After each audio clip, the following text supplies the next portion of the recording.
Halo, balik lagi dengan aku Ayu dan pada tutorial kali ini kita akan melanjutkan untuk mengimport master data. Nah, kalau yang kemarin kita melakukan import beginning balance, sekarang kita akan mengimport customer atau partner-partner yang bekerja sama dengan company kita. Di sini kita langsung aja ke modul accounting, terus ke customer. Lalu kita bisa langsung import recordnya dengan memilih data filenya. Kalau misalnya kita lihat di sini ada banyak banget field atau kolom-kolom pada data ini kan.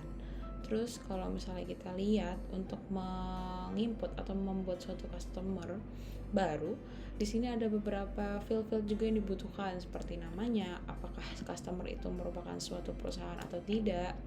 Kemudian phone, mobile, email, alamat, city, country, kode posnya, kemudian dia berada di mana. Lalu akan ada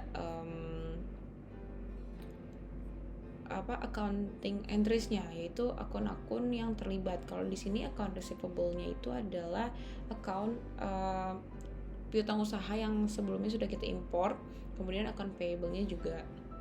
Dan kalau misalnya kita lihat juga di sini ternyata seluruh account payable yang terlibat itu sama dan account receivable yang terlibat itu sama karena pada account kita yang terdaftar sebagai account receivable dan juga account payable itu hanya satu yang telah kita import sebelumnya.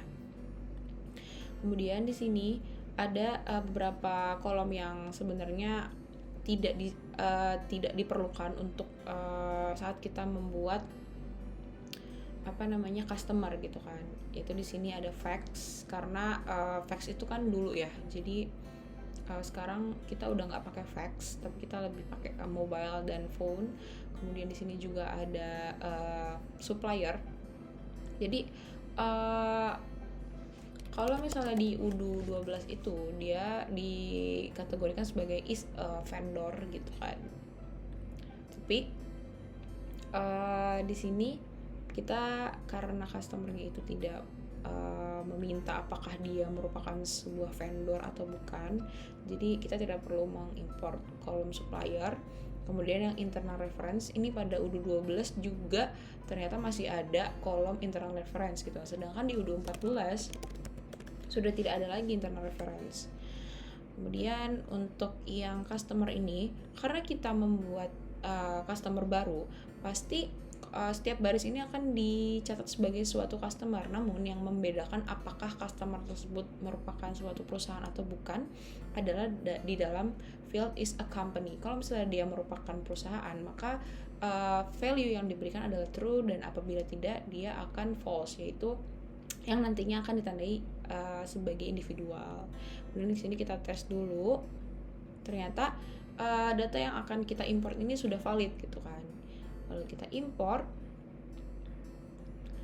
dan sudah terlihat di sini ada customer yang baru saja kita import ke dalam UDU kita.